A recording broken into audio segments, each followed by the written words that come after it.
आप मान के चलें कि आपके पाप की कड़ी का पहला अंक आज हम आपके सामने लेकर के आ रहे हैं और ये सीरीज है जो कि आगे चलेंगे। सबसे पहले मैं आप सब लोगों को याद दिलाना चाहता हूं कि दिल्ली विधानसभा के अंदर एक ऐसे मुख्यमंत्री हैं जिन्होंने मुख्यमंत्री और अपनी पार्टी इस बात पे बनाई थी कि वो भ्रष्टाचार के खिलाफ लड़ेंगे।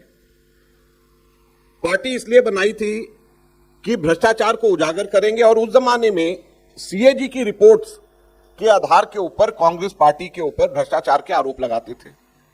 चाहे 2G की बात हो, CWG की बात हो, कोलगेट हो, सबके सबका बेसिस आधार सीएजी की रिपोर्ट थी और कुछ नहीं था। किसी के पास में कोई भी और प्रूफ, कोई डॉक्यूमेंट नहीं था, केवल सीएजी की रिपोर्ट थी। इस वक्त 14 सीएजी की रिपोर्ट्स, 14, एक नहीं, दो नहीं, 14 सीएजी की रिपोर्ट्स, एक से एक रिपोर्ट, ये कास्टिगेटिंग है, एक से एक रिपोर्ट ऐसी है जो कि इतनी भयानक रिपोर्ट है, एक से एक, जिसमें भ्रष्टाचार के गंभीर आरोप केजरीवाल सरकार के ऊपर लगाए गए हैं। एलजी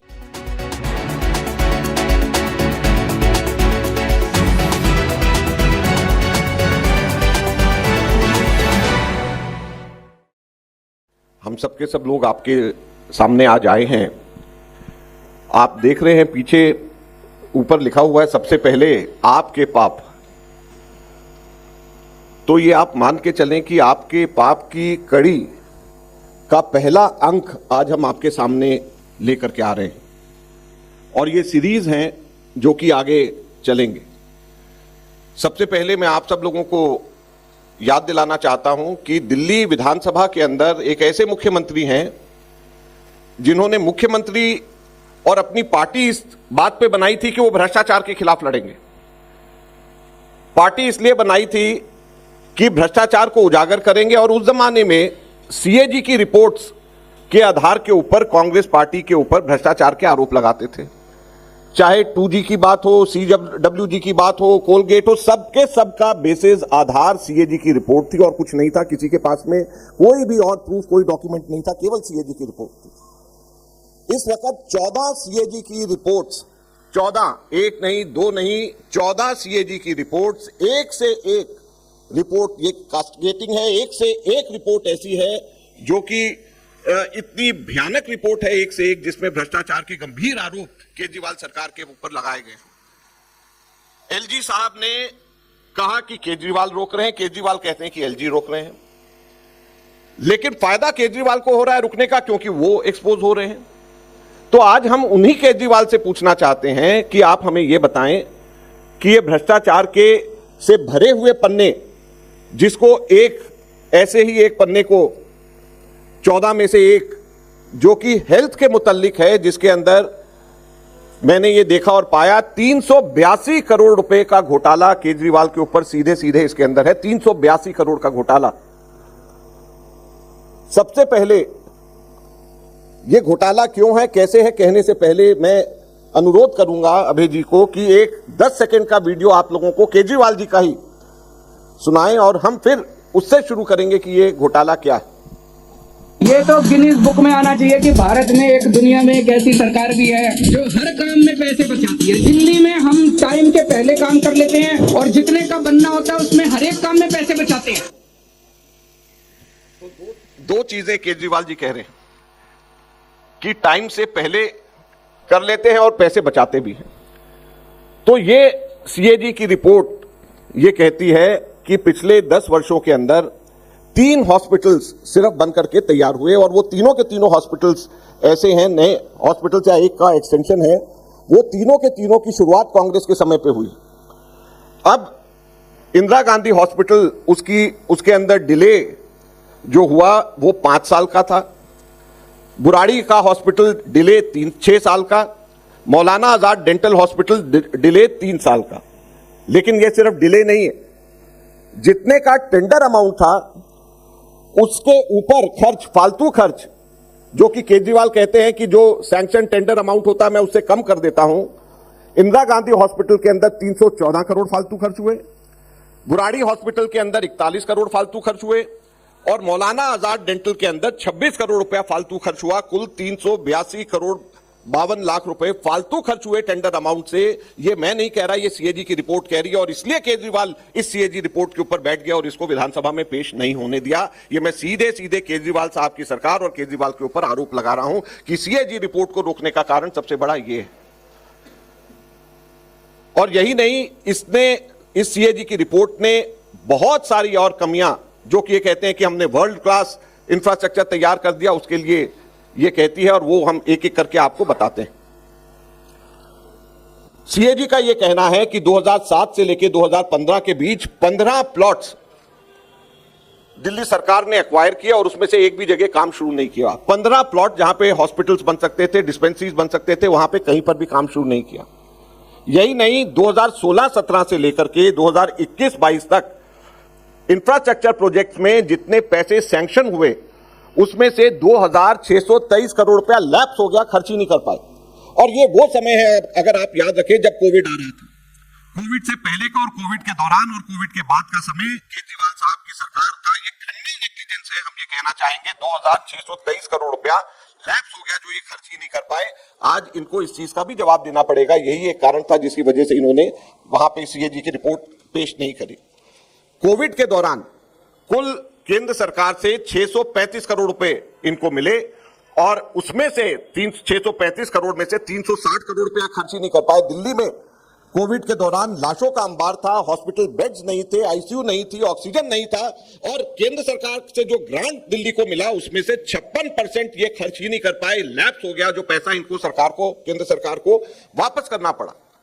तो इससे बड़ा कोई क्रिमिनल नेग्लिजेंस नहीं हो सकता, जहां पर एक और लोग ऑक्सीजन को तरस रहे, बेड्स को तरस रहे, अलग अलग चीजों को कोविड के दौरान तरस रहे। 635 करोड़ में से 360 करोड़ रुपया इनको वापस केंद्र सरकार को कर दिया, जो इनके पास में पैसे आए हुए इनसे खर्च नहीं हुए। आप लोग भी मीडिया के तरफ से बहुत बजट अनाउंसमेंट्स को बड़े बड़े हाईलाइट करके आप लोग लिखते हैं। 2016-17 कोविड से 2 साल पहले से लेकर के 2020-21 तक 4 बजट्स के अंदर इन्होंने अनाउंस किया, अलग अलग बजट्स में, कि हम 32,000 बेड्स दिल्ली के अंदर लेकर के आएंगे, बनाएंगे हॉस्पिटल्स में। किसी साल कहा 10,000 बनाएंगे, किसी साल कहा 15,000 बनाएंगे, किसी साल कहा 3,000 बनाएंगे, किसी साल कहा 5,000 बनाएंगे, ऐसा करके 32,000 बेड्स, और सब जगह खूब बढ़िया से अखबारों के अंदर हेडलाइंस बटोरी। लेकिन 32,000 बेड्स के अनाउंसमेंट के विरोध में, के अगेंस्ट में कितने टोटल बेड्स बने? मात्र 1,235 बेड, यानी 3.8% की सिर्फ अचीवमेंट। टोटल 32,000 कह रहे हैं और 1,235 बेड सिर्फ बना रहे हैं दिल्ली के अंदर। ये कहीं पर भी किसी ने भी रिसर्च या किसी ने भी आप लोगों ने छापा, ये इस सीएजी की रिपोर्ट के अंदर है, जिसके ऊपर बैठे हुए हैं, जो ये नहीं चाह रहे कि दिल्ली की जनता को पता चले। एक तरफ इनसे पैसे खर्च नहीं हो रहे, एक तरफ ये पैसे वापस कर रहे हैं। सीएजी ने अलग अलग हॉस्पिटल्स के अंदर जाकर के ये देखा कि यहां पर बेड्स के अंदर पेशेंट्स की क्या स्थिति है। आप हैरान हो जाएंगे, दिल्ली के अंदर 9 ऐसे हॉस्पिटल्स हैं जिसके अंदर बेड ऑक्यूपेंसी रेट 101% से 190% है, 101 से 190%। अब आप ये कहेंगे कि 190% कैसे हो गया? 190% ऐसे हो गया, डबल ऐसे हो गया कि एक बेड पे 2-2 पेशेंट लिटाए गए।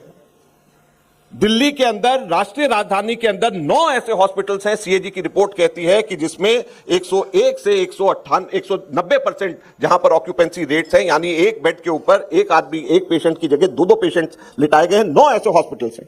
7 ऐसे हॉस्पिटल्स हैं जहां पर 109% से 169% तक की बेड ऑक्यूपेंसी रेट है, वहां पर भी लगभग जो है डबल पेशेंट एक एक बेड के ऊपर लिटाए गए हैं। यानी दिल्ली में 16 ऐसे हॉस्पिटल्स हैं टोटल 27 में से, जहां पर की बेड ऑक्यूपेंसी रेट, जहां पर एक एक बिस्तरे के ऊपर 2-2 आदमी लिटाए जाते हैं। ये आज दिल्ली के अंदर चिकित्सा की व्यवस्था है, ये सीएजी की रिपोर्ट कहती है, ये मैं नहीं कह रहा हूं। हमारे 4 हॉस्पिटल्स को सीएजी ने सर्वे के लिए चुना। लोकनायक जयप्रकाश नारायण हॉस्पिटल, चाचा नेहरू बाल चिकित्सालय, Rajiv Gandhi super speciality hospital और जनकपुरी सुपर स्पेशलिटी हॉस्पिटल। उसके अंदर ऑपरेशन थिएटर के बारे में और वेटिंग के बारे में, इंफ्रास्ट्रक्चर के बारे में क्या स्थिति है, आपकी आंखें खुली रह जाएंगी जो सीएजी ने अपने रिपोर्ट के अंदर पाया। लोकनायक हॉस्पिटल के अंदर एक ऑपरेशन थिएटर, जो सर्जरी डिपार्टमेंट का, वो फंक्शन ही नहीं कर रहा, काम ही नहीं कर रहा। लोकनायक हॉस्पिटल आप सब लोग जानते हैं कि बर्न्स को लेकर के जलने को लेकर के सबसे बड़ा हॉस्पिटल दिल्ली के अंदर ही सफदरजंग सेंट्रल गवर्नमेंट का, लोकनायक दिल्ली सरकार का। वहां पर सर्जरी जो जलने से लेकर के है उसका वेटिंग टाइम 12 महीने का है, 1 या 2 हफ्ते नहीं, 12 महीने का। दूसरी सर्जरी जो है लोकनायक हॉस्पिटल में 3 महीने का वेटिंग टाइम है। ये राष्ट्र की राजधानी है। यहां पर 12 टोटल ईसीजी मशीन हैं जिसमें से 5 काम नहीं कर रही, 5 बाईपैप मशीन आईसीयू में काम नहीं कर रही, 3 ट्रांसपोर्ट मॉनिटर्स हैं, 3 हैं और तीनों के तीनों काम नहीं कर रहे आईसीयू के अंदर। आईसीयू यहां पे टोटली नॉन फंक्शनल है क्योंकि जो मेजर इक्विपमेंट्स हैं लोकनायक हॉस्पिटल में वो काम ही नहीं कर रहे हैं। और Rajiv Gandhi super speciality hospital, Janakpuri super speciality hospital, यहां पर स्टाफ की शॉर्टेज की हालत आप देखेंगे सुनेंगे तो हैरान हो जाएंगे। 50 से 74% डॉक्टर्स की कमी है। जितने डॉक्टर्स सैंक्शन हैं उसमें से 50 से 74% डॉक्टर्स ही नहीं है। 73 से 96%, 73 से 96% नर्सिंग स्टाफ की शॉर्टेज है। 17 से 62% पैरामेडिक स्टाफ की शॉर्टेज है। ये 2 super speciality hospital latest Rajiv Gandhi super speciality hospital और जनकपुरी सुपर स्पेशलिटी हॉस्पिटल की कहानी है, जहां पे 50 से 74% डॉक्टर्स ही नहीं है, 73 से 96% नर्सिंग स्टाफ नहीं है, 17 से 62% पैरामेडिक स्टाफ नहीं है। ये सीएजी की रिपोर्ट है जिसके के ऊपर केजरीवाल बैठे, जो नहीं चाहते केजरीवाल की दिल्ली की जनता को सच्चाई पता चले, जिसकी वजह से ये इसके ऊपर पर्दाफाश कर रहे हैं। इसलिए हम कहते हैं कि ये आपके पाप हैं जिनको हम और देवेंद्र यादव जी यहां पे दिल्ली की जनता के सामने लेकर के आ रहे हैं। राजीव गांधी के सुपर स्पेशलिटी हॉस्पिटल में 6 मॉड्यूलर जो और सेमी मॉड्यूलर ऑपरेशन थिएटर काम ही नहीं कर रहे हैं। 6 ऑपरेशन थिएटर है, काम नहीं कर रहे। स्टोन सेंटर है, काम नहीं कर रहा है। ट्रांसप्लांट आईसीयू लोकनायक हॉस्पिटल में तो 3 है जो कि खराब पड़े हैं, यहां पे हैं लेकिन वो काम, उसका काम नहीं उससे हो रहा है। 77 प्राइवेट और स्पेशल रूम्स हैं जो ऑपरेशनल नहीं है। 16 आईसीयू बेड्स हैं जो ऑपरेशनल नहीं है। 154 जनरल बेड्स हैं, रेजिडेंट डॉक्टर्स हॉस्टल कोई भी फंक्शनल नहीं है। ये Rajiv Gandhi super speciality hospital का हाल है। जनकपुरी सुपर स्पेशलिटी हॉस्पिटल में 7 ऑपरेशन थिएटर फंक्शनल नहीं है। Kitchen, blood bank, emergency, medical gas pipeline, 10 critical care unit beds, 200 general beds काम ही नहीं कर रहे। जनकपुरी सुपर स्पेशलिटी हॉस्पिटल की कहानी है। और यहां पर बेड ऑक्यूपेंसी 20% से 40% है सिर्फ। आप देखिए, एक तरफ दिल्ली के अंदर हॉस्पिटल 16 हॉस्पिटल्स हैं जहां पे एक बिस्तरे पे, एक बेड पे डबल लोग हैं, और यहां पर स्टाफ नहीं होने की वजह से 20% से 40% ऑक्यूपेंसी रेट है क्योंकि यहां पे स्टाफ ही नहीं है। यह केजरीवाल का दिल्ली का चिकित्सा मॉडल है, यह इनका पाप है जो कि सीएजी ने जिसको उजागर किया। और दुख की बात यह है कि इसके ऊपर बैठे ताकि चुनाव से पहले ये लोगों को पता ना चल सके। इससे ज्यादा बड़े शर्म की और दुख की बात नहीं है। चाचा नेहरू बाल चिकित्सालय में पेडियाट्रिक बच्चों की सर्जरी के लिए, यही एक बच्चों का सबसे बड़ा हॉस्पिटल है, बच्चों की सर्जरी के लिए वेटिंग टाइम कितना है? 12 महीने का। 12 महीने का चाचा नेहरू बाल चिकित्सालय के अंदर वेटिंग टाइम बच्चों का। ये इनकी चिकित्सा मॉडल है जिसको कहते हैं कि पूरे हिंदुस्तान में ये केजरीवाल मॉडल है, ये लेकर के आना चाहते हैं। इस चिकित्सालय के अंदर, बाल चिकित्सालय के अंदर ऑपरेशन थिएटर में 10 इक्विपमेंट्स, ऐसे इंपॉर्टेंट इक्विपमेंट्स हैं जिनकी लिस्ट इसमें दी गई है जो कि काम ही नहीं कर रहे। यहां पर यह स्थिति है। ये जो चारों हॉस्पिटल्स हैं इसके diagnostic, X-ray, CT scan, ultrasound की कहानी सुनिए तो आप ही हैरान हो जाएंगे। चाचा नेहरू बाल चिकित्सालय में एक्सरे की कैपेसिटी है 330 एक्सरेज पर डे की। इन्होंने पाया 2019-20 में जब इन्होंने ऑडिट के लिए गए तो 330 में से केवल 109 हो रही। अल्ट्रासाउंड 35 में से 35 की कैपेसिटी सिर्फ 7 हो रहे हैं। सीटी स्कैन 12 की कैपेसिटी सिर्फ 3 हो रहे हैं। Rajiv Gandhi super speciality hospital में 70 की कैपेसिटी केवल 35 हो रहे हैं। 50 की कैपेसिटी अल्ट्रासाउंड की केवल 23 हो रहे हैं। सीटी स्कैन 26 की कैपेसिटी केवल 14 हो रहा है। जनकपुरी सुपर स्पेशलिटी के अंदर एक्सरे में 57 की कैपेसिटी सिर्फ 7 हो रहे हैं और अल्ट्रासाउंड की 30 की कैपेसिटी सिर्फ 1 अल्ट्रासाउंड प्रतिदिन हो रहा है। सुपर स्पेशलिटी हॉस्पिटल अल्ट्रासाउंड की कैपेसिटी 30 की और 1 हो रहा है। यह इनका चिकित्सा मॉडल है जो कि हमारे देश के अंदर कर रहे हैं। 27 हॉस्पिटल्स पूरी दिल्ली भर के अंदर आईसीयू सर्विसेज 14 में नहीं है, ब्लड बैंक सर्विसेज 16 में नहीं है, ऑक्सीजन सर्विसेज 8 में नहीं है, मॉर्चुरी सर्विसेज 15 में नहीं है, एम्बुलेंस सर्विसेज 12 में नहीं है। इन्होंने एम्बुलेंस को चेक कराया तो यह पाया कि कैट एम्बुलेंस, 1 महीने का डेटा निकाला तो फरवरी 2020 में 49 ऐसे इंस्टेंसेस थे जहां पर दिल्ली सरकार ने एम्बुलेंस देने से मना कर दिया क्योंकि एम्बुलेंस नहीं था। एक टेस्ट चेक करा गया कि कैट एम्बुलेंस में सामान सही है या नहीं है। तो यह पाया गया कि कैट एम्बुलेंस के अंदर कार्डियक मॉनिटर नहीं है, ट्रांसपोर्ट वेंटिलेटर नहीं है। ट्रांसपोर्ट वेंटिलेटर वो होता है जो वेंटिलेटर जिसमें एक पेशेंट वेंटिलेटर पे होता है, उसको वहां से लेकर दूसरी जगह पे वेंटिलेटर में लेकर के जाया जाता है। सिरिंज पंप नहीं है, ग्लूकोमीटर नहीं है, एम्बू बैग नहीं है, व्हीलचेयर नहीं है, हेड इमोबिलाइजर नहीं है कि हेड सर घूम ना जाए एक्सीडेंट पेशेंट के अंदर, ऑक्सीजन एक्सेसरीज नहीं है, पोर्टेबल ऑक्सीजन नहीं है, डिलीवरी किट्स नहीं है, बीपी एपरेटस नहीं, ब्लड प्रेशर नापने की नहीं है, स्टेथोस्कोप नहीं है, डॉक्टर का जो स्टेथोस्कोप होता है, फोर्स है, पल्स ऑक्सीमीटर नहीं है जो कि कोविड के टाइम पे हम लोग लेते थे। तो मैं इनसे ये पूछना चाहता हूं, जो कैट एम्बुलेंस है या ये शव वाहन है, शव वाहन के अंदर भी सिर्फ सायरन बजता है और वो चलता है, और कैट एम्बुलेंस के अंदर भी अगर कोई चीज नहीं है, ये सारी की सारी चीजें नहीं है, तो वो भी शव वाहन है, कैट एम्बुलेंस नहीं है। और ये मैं नहीं कह रहा, ये सीएजी की रिपोर्ट कह रही है, जिसको ये दबा करके बैठे हुए थे। तो आज दुख की बात यह है कि ये सारी चीजों को लेकर के हमें आपके पास में आना पड़ रहा है, जो असेंबली में डिबेट और डिस्कस होना चाहिए था। हमारे नौकरियां नहीं है, बेरोजगारी है। केजरीवाल कहते हैं मैं बेरोजगारी के लिए लड़ूंगा, बेरोजगारी के खिलाफ लड़ूंगा।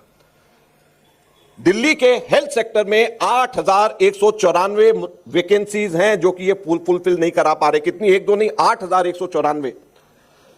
Department of health and family welfare में 3,268, डीजीएचएस में 1,532, स्टेट हेल्थ मिशन में 1,036, ड्रग कंट्रोल डिपार्टमेंट में 75, Maulana Azad medical college 503, Loknayak hospital 581, Rajiv Gandhi super speciality 580, Janakpuri 298, Chacha Nehru बाल चिकित्सालय 322, कुल मिलाकर के 8,194 वैकेंसीज इनकी अपनी सरकार के अंदर। उसको तो भर लीजिए आप, बाकी की बेरोजगारी बाद में दूर करिएगा, पहले अपनी वैकेंसीज तो पूरी करिए। नर्सिंग स्टाफ की शॉर्टेज 21% ओवरऑल पूरी दिल्ली के अंदर है और कुछ हॉस्पिटल्स में 34% से ऊपर है। आप सोचिए, अगर नर्सिंग स्टाफ 21% शॉर्ट है, 5वां हिस्सा शॉर्ट है नर्सिंग स्टाफ के अंदर, तो क्या चिकित्सा, क्या हमारे पेशेंट्स का भला होगा। 30% वैकेंसीज हमारी 19 कैटेगरीज जो पैरामेडिक स्टाफ की हैं उसमें 30% वैकेंसीज है। स्पेशलिस्ट डॉक्टर्स 30% वैकेंसी, स्पेशलिस्ट जो टीचिंग ड्यूटी है वो 30%, without teaching duty 28%, medical officer जो दूसरे डॉक्टर्स हैं 9% की उसकी शॉर्टेज। तो यहां पर दिल्ली के अंदर शॉर्टेज इनके हमारे स्टाफ में, पैसा इनसे पूरा खर्च नहीं होता है, जमीन 15 इनकी यूटिलाइज नहीं हो पाती, 15 इनके पास लैंड है जो कि हॉस्पिटल डिस्पेंसरी जहां पे खोल सकते हैं वहां पर इनसे नहीं खोला जाता है। जो कंस्ट्रक्शन हुई है उसके अंदर अनाप शनाप रेट इनके बढ़ गए हैं। तो किस प्रकार का मॉडल इन्होंने दिल्ली के अंदर दिया है? क्या ये चिकित्सा मॉडल को लेकर के ये ऐसे भ्रष्टाचार दूर करने के नाम के ऊपर क्या केजरीवाल सत्ता के अंदर आए थे? आज हम इनसे ये पूछना चाहते हैं। ये हम लोगों के आपके पाप की पहली कड़ी है। आज मैं फिर से दोहराना चाहता हूं, पहली कड़ी है, इसकी और कड़ियां हम लोग खोलेंगे और आप हैरान होंगे कि किस प्रकार का शासन इन्होंने दिया है। और इसलिए मैं कहता हूं हमेशा से, ये केजरीवाल नहीं, ये फर्जीवाल है। और जो दूसरी बात मैंने कही कि ये क्यों राष्ट्रद्रोही है, देशद्रोही है, वो भी चुनाव से पहले उसकी भी अलग से इसी प्रकार से प्रेस वार्ता करके उसको भी मैं यहाँ पे खोलूंगा, यहाँ पे आप लोगों को बताऊंगा। बहुत बहुत धन्यवाद। देवेंद्र यादव जी। अभी कर देते हैं।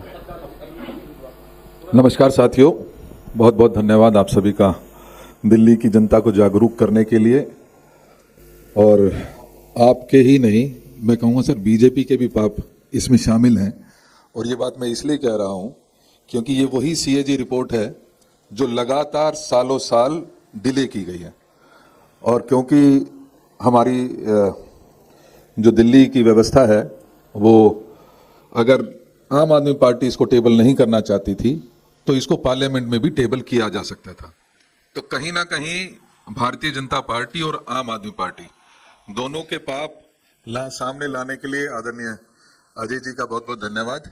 आप सबसे उम्मीद करता हूं कि ये सारी चीजें हम लगातार इस बारे में चर्चा करते रहे हैं कि ये जो 14 सीएजी की रिपोर्ट्स हैं वो कब टेबल की जाए। हमने हर प्लेटफॉर्म पर इस आवाज को उठाने का काम किया है और जैसे जैसे परत खुल रही हैं, हमारे आपके सामने चंद दिनों पहले एक और रिपोर्ट जो थी वो सामने आई थी, जो एक्साइज पॉलिसी को लेकर थी। और उसमें भी आपने देखा था कि 2000 करोड़ रुपए का एक्सचेकर को नुकसान हो रहा था। और आज माननीय अजय जी ने बड़े विस्तार से उन चीज़ों के बारे में चर्चा की है। और ये वही केजरीवाल जी थे जो चिल्ला चिल्ला करके कहते थे कि हमने ऐसा मॉडल तैयार किया है जिससे भ्रष्टाचार खत्म हुआ है, और भ्रष्टाचार खत्म कर कर हमने दिल्ली की सरकार के पैसे बचाने का काम किया है।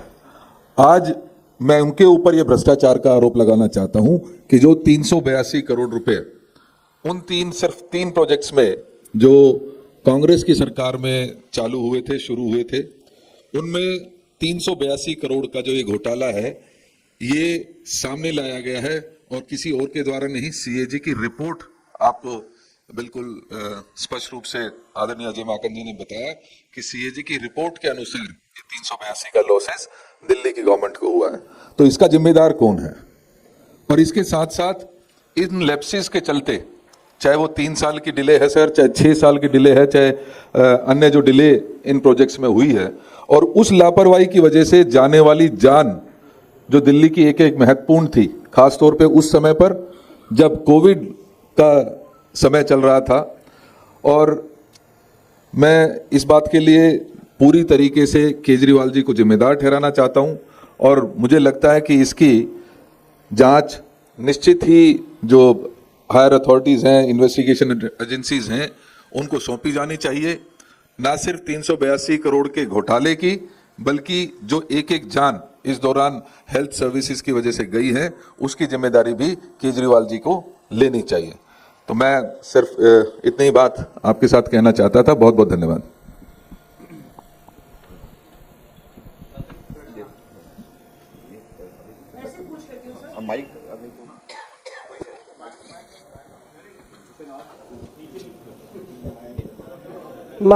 हेलो जी, माकन साहब, यूपीए के कार्यकाल में आपने सही कहा कि कैग की रिपोर्ट्स आती थी, बहुत हंगामा भी खड़ा होता था, और कोयला हो या 2G स्कैम में कैग ने बहुत ही स्केटिंग रिपोर्ट्स दी थी, लेकिन कोर्ट में किस तरह से वो टिक नहीं पाई ये देखा गया बाद में, सालों बाद। तो ऐसे में कैग की भूमिका को, क्योंकि देवेंद्र यादव साहब कह रहे हैं कि बीजेपी ने भी डिले किया, आप किस तरह से कैग की भूमिका को देखते हैं? एक तरफ राहुल गांधी कह रहे हैं कि संस्थानों पर कब्जा हो गया है बीजेपी का और आरएसएस का, तो कैग जिस तरह से बीजेपी और आप के बीच में ठनी हुई है, तो आपको लगता है कि कैग की भूमिका इसमें स्वतंत्र है, जितनी आपने रिपोर्ट्स का जिक्र किया? देखिए, आपकी एक बात से मैं सहमत हूं कि संस्थाओं के ऊपर भारतीय जनता पार्टी ने कब्जा करा हुआ है, इसमें कोई दो राय नहीं है। नहीं, हाँ, आपने कहा राहुल जी की बात को, तो हम सब लोग, राहुल जी हमारे नेता, हम सब लोग सहमत हैं। लेकिन दिल्ली विधानसभा के ऊपर तो भारतीय जनता पार्टी का कब्जा नहीं है। दिल्ली विधानसभा के अंदर ये रिपोर्ट पेश करके उसमें तो डिबेट हो सकती थी। हाई कोर्ट में लोग गए, हाई कोर्ट के अंदर जाकर के उन्होंने अर्जी करी कि भी दिल्ली की विधानसभा का सेशन होना चाहिए, लेकिन फिर भी सेशन नहीं हुआ। तो सेशन बुला करके, सेशन में टेबल करके पब्लिक अकाउंट्स कमेटी में डिस्कस करें तो दूध का दूध, पानी का पानी हो जाए। अगर मान लीजिए वो इसको छुपा रहे हैं कांग्रेस के समय पे, और अब में बुनियादी फर्क ये है कि कांग्रेस ने कभी भी रोकने की कोशिश नहीं करी, हमने कभी पार्लियामेंट में पेश करने से रोकने की कोशिश नहीं करी, और पार्लियामेंट में अगर हम लोगों ने रखा तब जाकर के उसके ऊपर डिबेट हुआ, डिस्कस हुआ, और फिर अंततः कोर्ट ने किया। तो ये डर किस बात से नहीं? चोर ही डरता है, चोर की दाढ़ी में ही तिनका होता है, और इसीलिए ये डर रहे हैं, और इसीलिए इन्होंने इस रिपोर्ट को पब्लिश नहीं किया, क्योंकि ये चाहते नहीं थे कि ये रिपोर्ट पेश हो, ये रिपोर्ट जो है पब्लिश हो, क्योंकि इसके अंदर इनके काले के चिट्टे कारनामे सब आए। बड़ी सीधी सी बात यह है कि अगर सीएजी की रिपोर्ट कुछ तथ्यों के आधार पर यह कह रहा है, और सब चीजें सिर्फ करप्शन नहीं है, करप्शन का एक हिस्सा है कि जिसमें टोटल सैंक्शन अमाउंट था उससे ज्यादा खर्च हुआ, बाकी इनएफिशिएंसी भी है। इनएफिशिएंसी की बेशक सजा कोर्ट नहीं देता, लेकिन जनता को तो देना चाहिए ना। अगर मान लीजिए इनएफिशिएंट सरकार है जिसकी वजह से कोविड के दौरान हजारों लोगों की जानें गई, तो जनता को तो उसको पता होना चाहिए कि इस सरकार के पास पैसे आए और खर्च नहीं कर पाई। इस सरकार के पास में जमीन है एक्वायर की हुई, वहां पे हॉस्पिटल्स नहीं बना पाए। यहां पे इस सरकार के पास में एक्सरे की मशीनें हैं जो काम नहीं कर रही, कैट की एम्बुलेंसेज हैं जो कि शव वाहन के जैसे काम कर रही हैं, क्योंकि उसमें कोई चीज नहीं। तो ये सारी की सारी चीजें अगर जनता को पता चलेगी तो कम से कम एफिशिएंसी तो दूर होगी। सर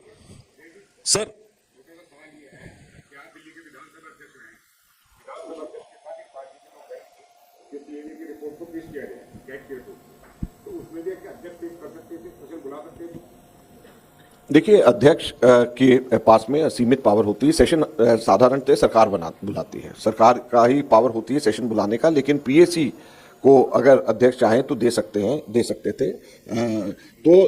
उन्होंने भी नहीं दी, अध्यक्ष भी दे सकते थे, लेकिन सरकार का मुख्य काम रहता है ये करने का, जो मुझे लगता है कि वो विफल रहे।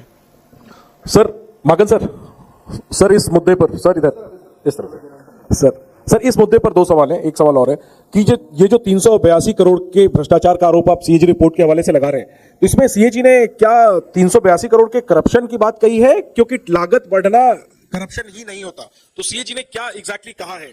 और दूसरी बात सर कि जब पहले इसका कर रहे फिर दूसरा क्वेश्चन, आपको सबसे पहले हमने केजरीवाल जी की सुनाया था। इसमें केजरीवाल जी ये कहते थे कि मैंने इसलिए कम पैसे में करा क्योंकि मैं भ्रष्टाचार नहीं करता। तो जब भी लागत बढ़ती है तो लागत बढ़ने का एक कारण भ्रष्टाचार भी होता है। तो जब आप क्रेडिट ले रहे हो कि हमारा 100 रुपए का काम है, हमने 90 रुपए में करा दिया, तो जब 100 रुपए का काम 200 रुपए में हुआ है तो वो भी तो भ्रष्टाचार है ना। जब आप 90 में कराने का क्रेडिट ले रहे हो और 200 कराने का जो है डिस्क्रेडिट नहीं लेना चाहते, तो ये तलवार इस तरीके से तो नहीं चलती, दोनों तरफ एक ही तरीके से होनी चाहिए। ठीक है। और सर ये जो आपने खुलासे किए, चाहे इनएफिशिएंसी की बात हो या सो कॉल्ड करप्शन की बात हो, क्या इस पे आप चैलेंज करते हैं कि अरविंद केजरीवाल या उनके हेल्थ मिनिस्टर सौरभ भारद्वाज जो हैं, या पहले जो सत्येंद्र जैन स्वास्थ्य मंत्री थे, वो आए और आपके सवालों का जवाब दें? क्या आप उनको डिबेट के लिए चैलेंज करते हैं? मैं जो है केजरीवाल अगर डिबेट करेंगे इन इशू पे, मैं केजरीवाल के साथ डिबेट करने को तैयार हूं। केजरीवाल आए और सिर्फ फिर यही मुद्दे नहीं है, फिर वो 14 के 14 मुद्दों के ऊपर केजरीवाल आए और मेरे से डिबेट करें। मैं केजरीवाल से डिबेट करने को तैयार हूं, और केजरीवाल से ज्यादा सीनियरिटी मेरी है, तो मैं इसलिए केजरीवाल को मैं कह रहा हूं उनको मानना चाहिए। माकन सर एक क्वेश्चन।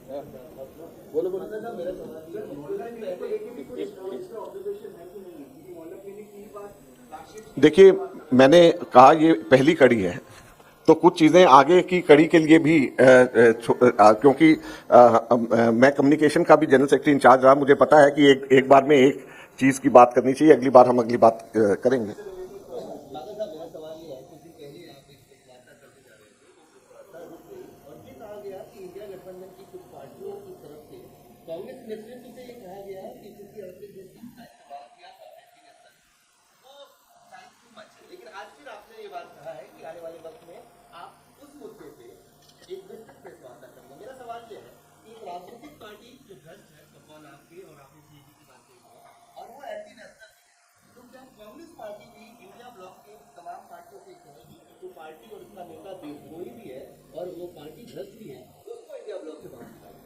आपने मेरी फर्स्ट प्रेस कॉन्फ्रेंस में नहीं थे शायद, जिसमें मैंने उसको एंटी नेशनल कहा था, लेकिन आप मेरी सेकंड प्रेस कॉन्फ्रेंस में इंदिरा भवन में थे जब कहा था। मैंने दोनों प्रेस कॉन्फ्रेंस में एक चीज ये कही थी कि ये मेरी निजी राय है, और पार्टी क्या स्टैंड लेती है अंततः, पार्टी और अलायंस पार्टनर्स को क्या कहती है, ये पार्टी की सामूहिक राय होती है। तो मेरी राय, मैं दिल्ली से 3 बार का विधायक और 2 बार लोकसभा सांसद रहा, तो मेरी अपनी निजी राय भी तो पार्टी के अंदर होती है, और जो मेरी निजी राय है, और मेरी बड़ी स्ट्रांग व्यूज हैं, और सिर्फ मेरे नहीं, दिल्ली के सारे कांग्रेस कार्यकर्ताओं के स्ट्रांग व्यूज हैं, पंजाब के हमारे सारे लीडर्स और कार्यकर्ताओं के स्ट्रांग व्यूज हैं, और हम सब लोगों के व्यूज ये हैं कि केजरीवाल से किसी भी प्रकार की अंडरस्टैंडिंग नहीं होनी चाहिए। उसकी वजह यह है कि उसको हम जब अंडरस्टैंडिंग करते हैं तो भारतीय जनता पार्टी को सीधे सीधे फायदा पहुंचता है।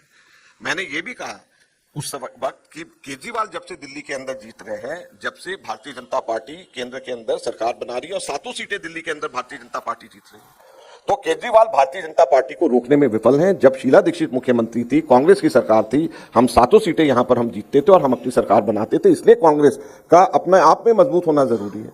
दूसरी बात मैं फिर से दोहराना चाहूंगा कि राष्ट्रीय राजनीति में, राष्ट्रीय परिप्रेक्ष्य के अंदर एक रूलिंग पार्टी है बीजेपी, जिसके 250-300 सीट्स जिसके आ रहे हैं, उसके मुकाबले जब तक एक स्ट्रांग फलक्रम के रूप में कांग्रेस पार्टी नहीं उभरेगी, जो कि राष्ट्रीय स्तर के ऊपर मजबूत होगी, जब तक भारतीय जनता पार्टी के साथ मुकाबला नहीं किया जा सकता। तो अगर कोई भी हमारे अलायंस पार्टनर्स ये सोचते हैं कि कांग्रेस को कमजोर करके राज्यों में या कांग्रेस को खत्म करके राज्यों में भारतीय जनता पार्टी के साथ सब टुकड़े टुकड़े छोटे छोटे सब मिल करके कर लें, तो लंबे समय तक नहीं चलेगा। एक स्ट्रांग ऑपोजिशन जरूर होनी चाहिए कांग्रेस के रूप में भारतीय जनता पार्टी का मुकाबला करने के लिए, मेरी निजी राय है, और इसको मैं कांग्रेस के हर फोरम पे भी रखता हूं, और मुझे आजादी है पार्टी ने दी कि मैं अपनी बात यहां पे रखूं। माकन सर, वन क्वेश्चन। माकन सर एक क्वेश्चन सर एक करके सर ऑन दिस सबसे- प्रेस सबसे कॉन्फ्रेंस पूछते हैं, सर इस प्रेस कॉन्फ्रेंस से रिलेटेड है बिकॉज आपने सर इसको क्रिमिनल नेग्लिजेंस कहा है जिस तरीके से करप्शन हुआ है और आप ये भी कह रहे हैं कि बहुत से लोगों ने जान गंवाई थी कोविड के टाइम पर क्योंकि एक स्टाफ की कमी थी बेड्स की कमी थी क्रिमिनल नेग्लिजेंस का जो मामला आप कह रहे हैं क्या उसमें कांग्रेस पार्टी कोई लीगल कोर्स ऑफ एक्शन भी लेगी आने वाले दिनों में और दूसरी चीज कि किस तरीके की इन्वेस्टिगेशन की आप लोग डिमांड कर रहे हैं इस पूरे देखिए मामले पर इसमें जो है क्रिमिनल नेग्लिजेंस में हम लोग बिल्कुल इसको लेकर के शिकायत करेंगे और देवेंद्र जी ने भी बोला है कि दिल्ली के अंदर क्रिमिनल नेग्लिजेंस इसलिए कहा जाता है क्योंकि लोग जो हैं लोगों की जाने गई हैं। अगर उस वक्त ये इंफ्रास्ट्रक्चर पे रिसोर्सेज लगाए गए होते, जो पैसा है वो लैप्स नहीं हुआ होता, और ये 2016-17 से चल रहे हैं, ये कोई एकदम से 2020-21 का नहीं, मैं आंकड़े सीएजी ने दिए 2016-17 से लैप्स हो रहे हैं। और इवन कोविड के दौरान भी जो पैसे दिए गए उसमें 56% खर्च ही नहीं कर पाए ये लोग।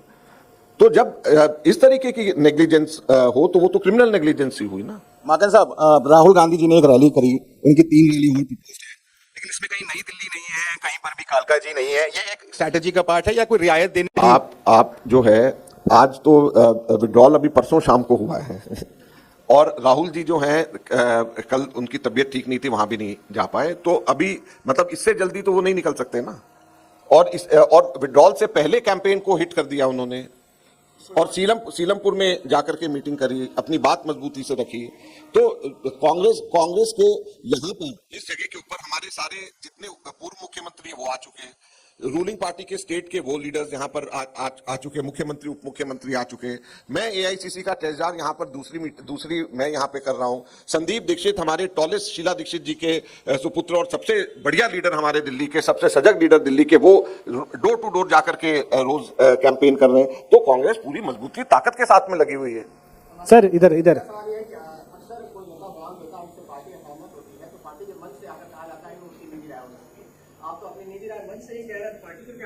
भाई मैं जनरल सेक्रेटरी कम्युनिकेशन रहा ना, तो मुझे मालूम है क्या कहना चाहिए।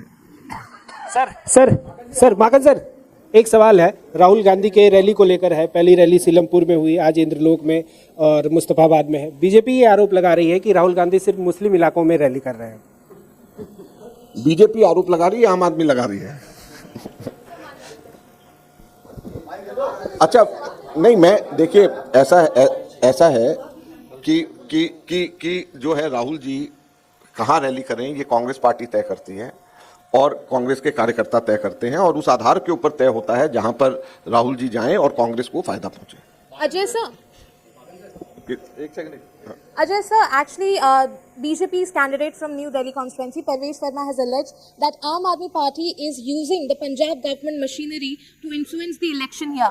What is the Congress stand on that? Do you support the BJP's allegation? We have never in the past supported BJP, and now also we will not support BJP. BJP is in power at the national level, and Delhi is a union territory and it's a national capital. So the entire intelligence machinery here belongs to the BJP. How can BJP allege such a thing? I don't think there is any truth in this. Because here, if suppose someone has power to do such kind of things, so it is that of the BJP. And Modi government is known for snooping and known for these things. It's not something new which BJP government does.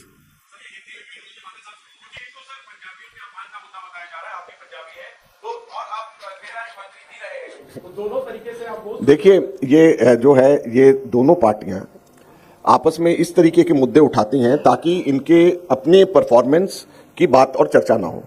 आज आप देखिए कि हम लोग यहाँ पे चर्चा कर रहे हैं कि किस प्रकार से इनकी चिकित्सा के क्षेत्र में इनएफिशिएंसी हुई है, और अगर उसको जो है उसके मुकाबले ये क्या मुद्दे रेस कर रहे हैं, ये मुद्दे रेस कर रहे हैं कि हमारी पंजाब गवर्नमेंट जासूसी करा रही है, हमारा जो है ये पंजाबियों का इसमें अपमान है कि वो जासूसी कर रहे हैं। इसमें किसका अपमान और किसका अपमान नहीं है ये तो बेकार की बात है, लेकिन ये सिर्फ इसलिए ये मुद्दे उठा रहे हैं क्योंकि ये असली मुद्दे जो जनता के भलाई के मुद्दे हैं उनसे लोगों का ध्यान हटाना चाहते हैं, और दोनों के दोनों अपने फेलियर से लोगों का ध्यान हटाना चाहते हैं, इसलिए इस तरीके से कर रहे हैं। दिल्ली केंद्र सरकार के अधीन आती है, पुलिस यहाँ पर, लॉ एंड ऑर्डर यहाँ पर, सारी इंटेलिजेंस एजेंसीज यहाँ पर, प्रधानमंत्री, राष्ट्रपति सभी यहाँ पर हैं। तो इधर यहाँ पर अगर कोई जासूसी कर रहा होगा, पेगासस चला रहा होगा, तो केंद्र सरकार चला रही होगी, जो हम सब लोगों को मालूम है।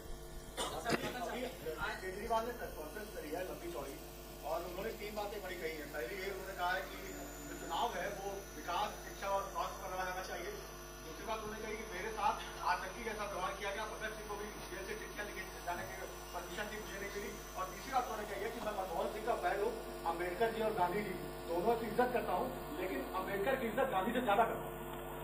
देखिए, केजरीवाल क्या कहते हैं, उसके हरेक के पीछे राजनीति और हरेक के पीछे व्यक्तिगत स्वार्थ छिपा हुआ होता है। अगर 10 वर्षों के अंदर केजरीवाल की राजनीति को अगर अभी भी कोई नहीं समझा तो उसको समझ लेना चाहिए। ऐसे ही नहीं कहते कि ऐसा कोई सगा नहीं जिसको केजरीवाल ने ठगा नहीं। तो ये जो है वो क्या कह रहे हैं और उसका क्या मतलब है, इस चीज को हम लोगों को अच्छे से समझ लेना चाहिए, एक बात। दूसरा, जितनी बार केजरीवाल ने कोर्ट में माफी मांगी है वो भी वर्ल्ड रिकॉर्ड होगा। इतनी माफियां कोर्ट में किसी ने नहीं मांगी। अगर जो है, मैं बड़े कम ऐसे शब्दों का इस्तेमाल करता हूं, लेकिन अगर कोई थूक के चाटने का कोई वर्ल्ड चैंपियन है तो उसका नाम केजरीवाल है।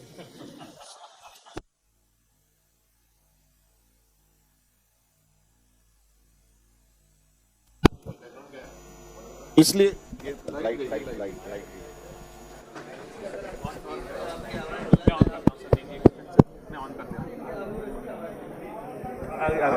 हेलो।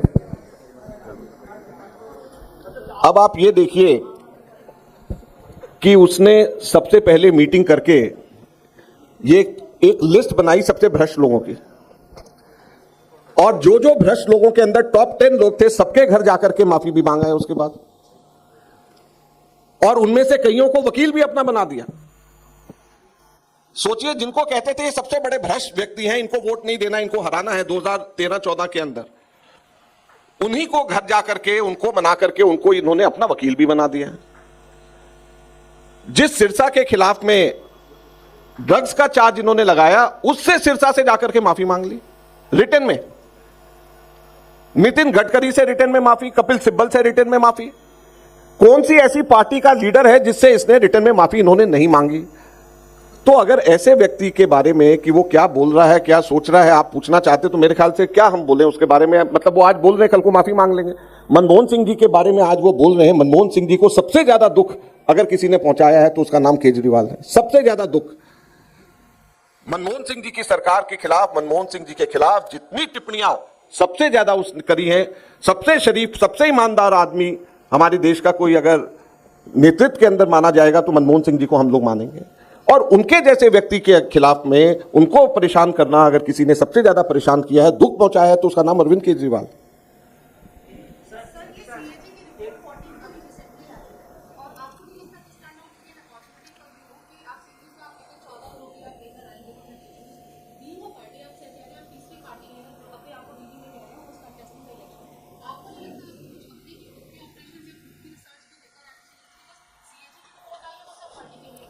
नहीं है, कहीं पे भी नहीं है ना। ये किसी कोई भी आप किसी भी पार्टी को दे दें, वो इसका रिसर्च निकाल ही नहीं सकते जो मैंने निकाला है।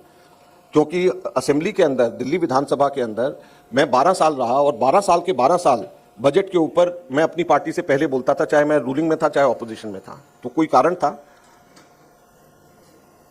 मैं सबसे कम उम्र में दिल्ली सरकार में मंत्री और सबसे कम उम्र के अंदर दिल्ली सरकार में स्पीकर विधानसभा के अंदर मैं बना, तो कोई कारण था ना।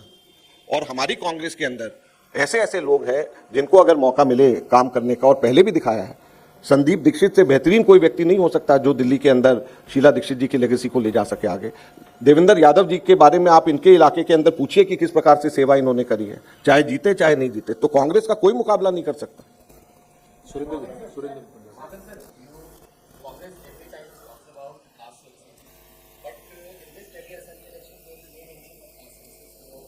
let it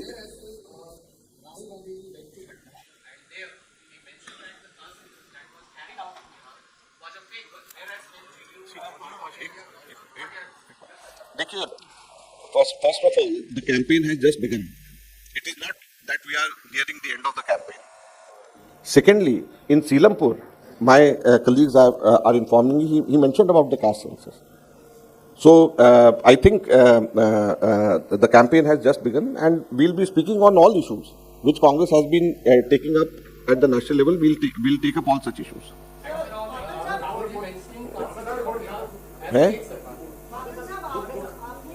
आपका अनुभव भी है काफी ज्यादा दिल्ली की राजनीति में, तो बात आपने एंटी नेशनल बात करी, मतलब क्या आपको नहीं लगता इसमें आपको पारदर्शिता बढ़ानी चाहिए कि आप क्यों डिले कर रहे हैं? क्योंकि एंटी नेशनल या फर्जी बात तो एक होता है कि आप करप्शन का आरोप लगा रहे हो, एक आप राष्ट्रद्रोह का आरोप लगा रहे हैं, तो वो आप देखिए मैं एक अभी तो शुरू में मैं बताता हूं बाकी चीजें तो और मैं समय आएगा चुनाव से पहले मैं फिर कह रहा हूं मैं बोलूंगा और उसका राजनीतिक कारण भी है जैसे दिवाली के पटाखे एक ही दिन में नहीं जला देने चाहिए थोड़े थोड़े करके जलाने चाहिए तो इसका राजनीतिक कारण भी है और दूसरा जो एक बात मैं सिर्फ कहना चाहता हूं कि जो व्यक्ति अपने आप को एनार्किस्ट कहता है वो एंटी नेशनल नहीं है तो क्या है मुझे ये बताइए कि जो व्यक्ति अपने आप को एनार्किस्ट कहता है एनार्किस्ट कौन होता है जो संविधान में विश्वास नहीं करता ये तो आपको याद है ना उसने कहा था उसने मुझे बंद कमरे में तो नहीं कहा उसने पब्लिकली कहा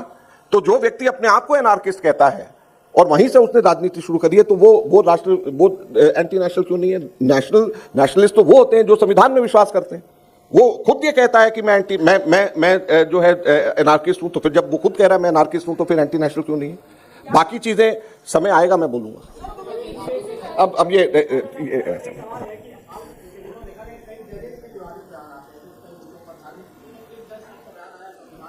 देखो सुनिए एक मैंने और चीज सीखी है कि अपना प्रेस कॉन्फ्रेंस मुद्दे से भटकने के बाद खुद खराब मत किया करो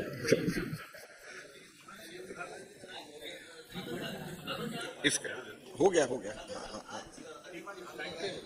एक मिनट है हाँ